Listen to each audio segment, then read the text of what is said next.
Hi, Dan Cruz, DK Analytics. It's June 10th, 2016. Thanks for tuning in.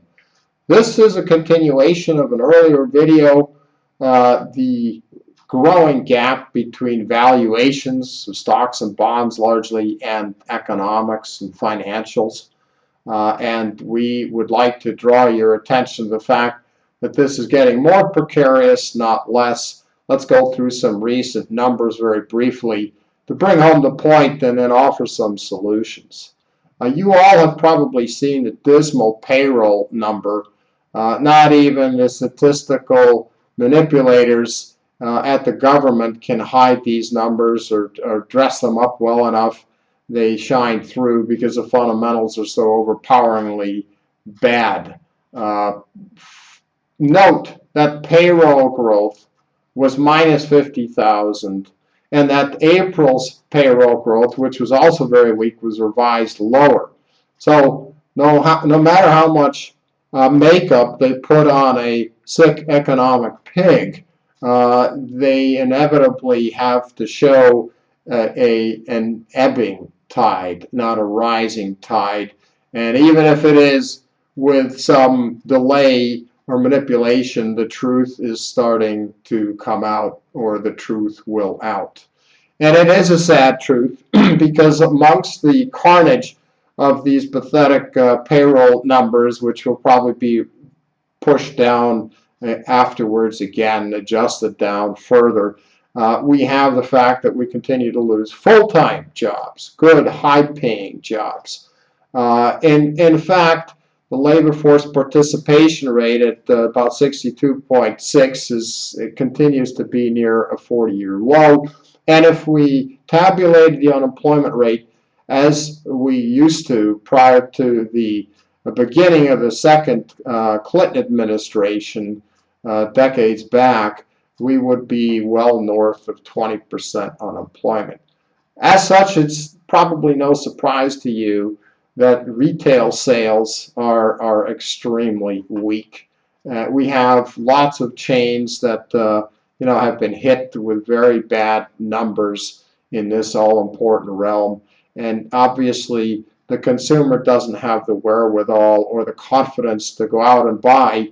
Now, don't get me wrong, we've had car loans, which in essence have been government subsidized to move a lot of metal. We've had student loans so that people could afford to get indoctrinated at colleges instead of educated. And we have the $2.5 trillion mess here on our hands as a result that is going to be offloaded on the taxpayer. But if we get to the broader economy, we don't have consumption strength because we don't have good jobs. It's that simple, and it keeps getting worse. If we look at the tepid retail numbers, those are also actually seconded by very weak manufacturing numbers that we've had a spate of. We also have the service sector, where everything's supposed to be rosy. The PMI there starting to roll over. We have merchandise trade deficit that continues to widen and obviously take more wind out of the economy's sail, especially in a high value added, albeit small manufacturing sector. We have a bevy of weak reports virtually from throughout the globe at trade, at shipping, at manufacturing levels. And we also have profits. I talked about the disconnect between valuations and economic fundamentals or financials. We have the last 12 months of Standard & Poor's 500 earnings are down on a year-over-year basis double digits. Yet the S&P index is flirting with taking out an all-time high. I don't think it will, but that's neither here nor there. The point is we have stocks valued at nearly 25 times trailing 12-month GAAP earnings, real earnings, not the Wall Street fabrications. And we have an economy that's continuing to lose altitude, both domestically and globally, at an arguably accelerating rate. On top of this, we have government bonds around the world that 10 trillion have a negative interest rate, negative nominal rate, and the U.S. Treasury yield in the 2% range is being eclipsed by inflation. Even the government stats and the manipulators have to show rising inflation rate. If you took real world inflation, it's going to be 2, 3, 4 times that. Just think of health insurance premiums going up double digits year after year after year, and other issues. Well, guess what? We have stocks that are very overvalued as a whole on an index level. We have bonds that don't give us any real yields or even negative nominal yields, otherwise known as a ripoff, or junk bonds, because of the debt these governments all have, that are trading without kind of yield premium for the risks that we're taking.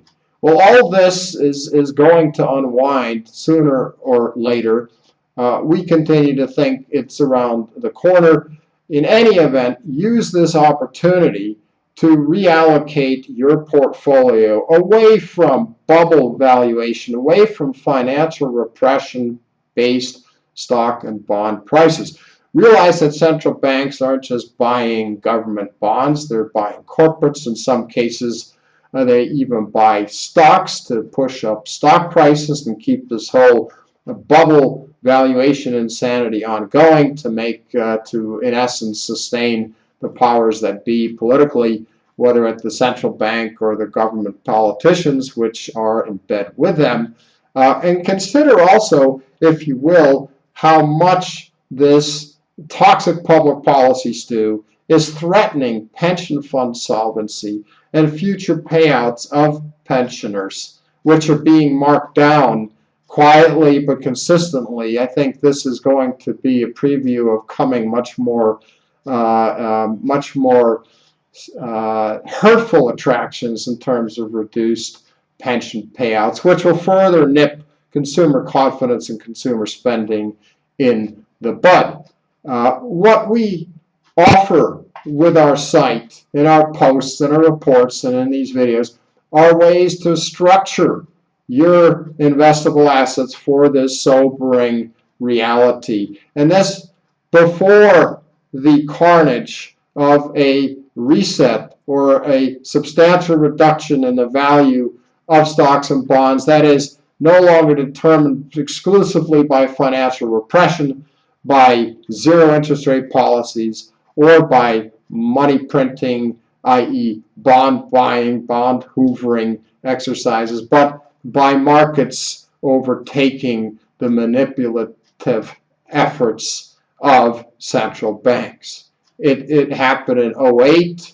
It's going to happen again, and that will then afford the chance for people that are smart enough to get out while asset prices are extremely rich relative to earnings power, relative to risk compensation, relative to having defaults or just a protracted decline in earnings power thanks to a lingering weak economy, be it domestically or globally, thanks to the fact that we're pursuing globally a move away from the rule of law, property rights protections, sound regulatory and tax policies, whether it's Obamacare, whether it's green cronyism throughout the world, whether it's statism, if you will, where we lose codified liberty, which very much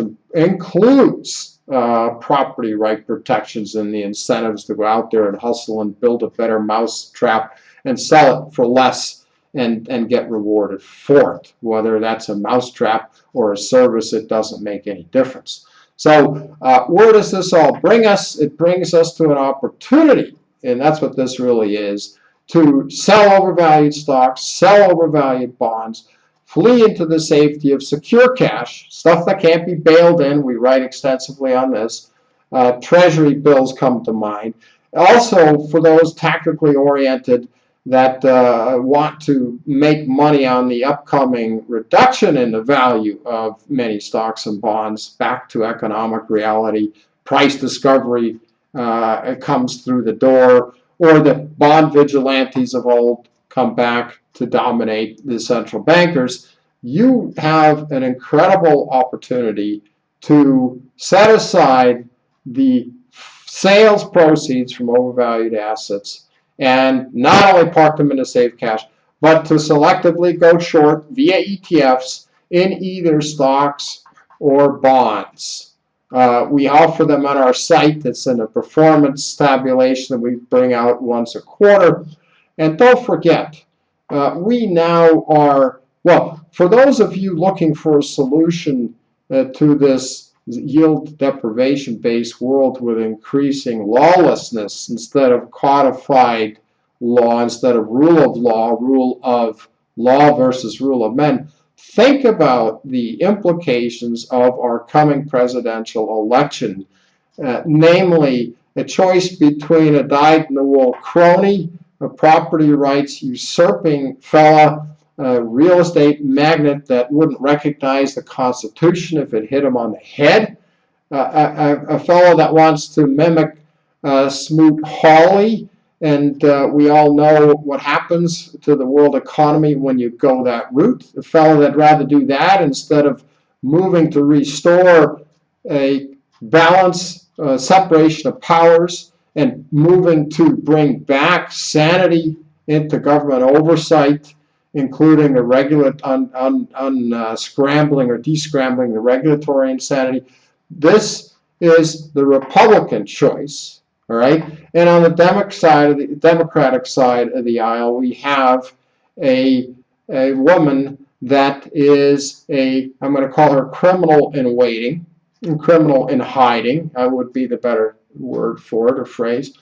Someone that is an avowed statist, I'd say a Marxist, someone that while the Republican candidate Trump wouldn't recognize the Constitution if you hit him over the head with it and print it out letter form, Hillary wouldn't hesitate to trash the Constitution, and has shown that she has a robust appetite for doing that and more through her decades of less than law-abiding contact. So we get a choice between one statist or the other statist.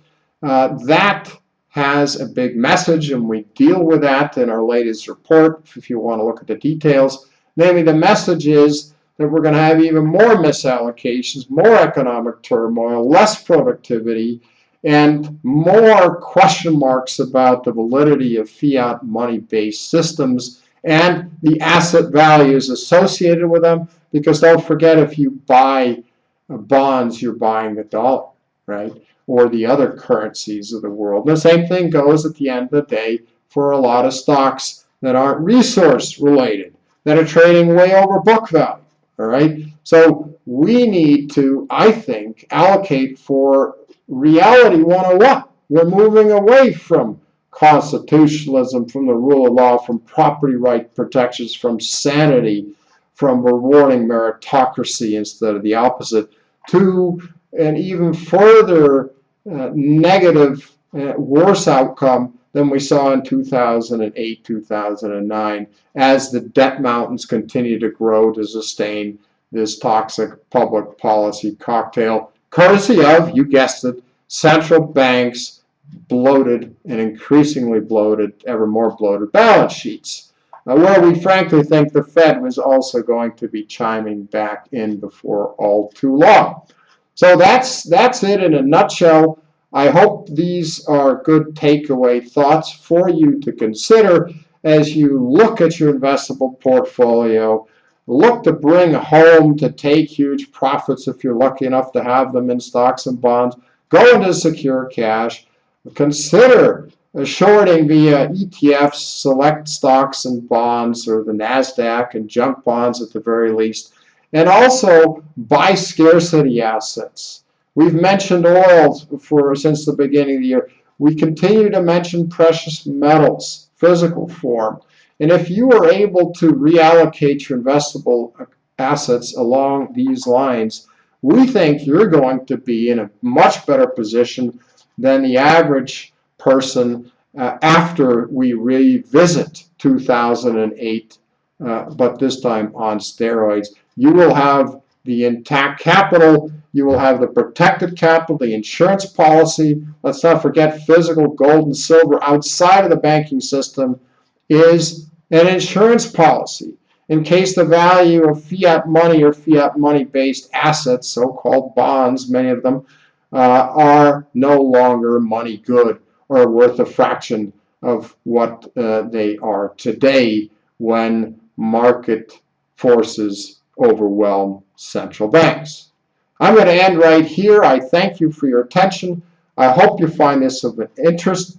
I hope you take a moment and go into the last few reports or publications rather in our post and in our report section to have a look for more details, and we're glad you will find them of interest.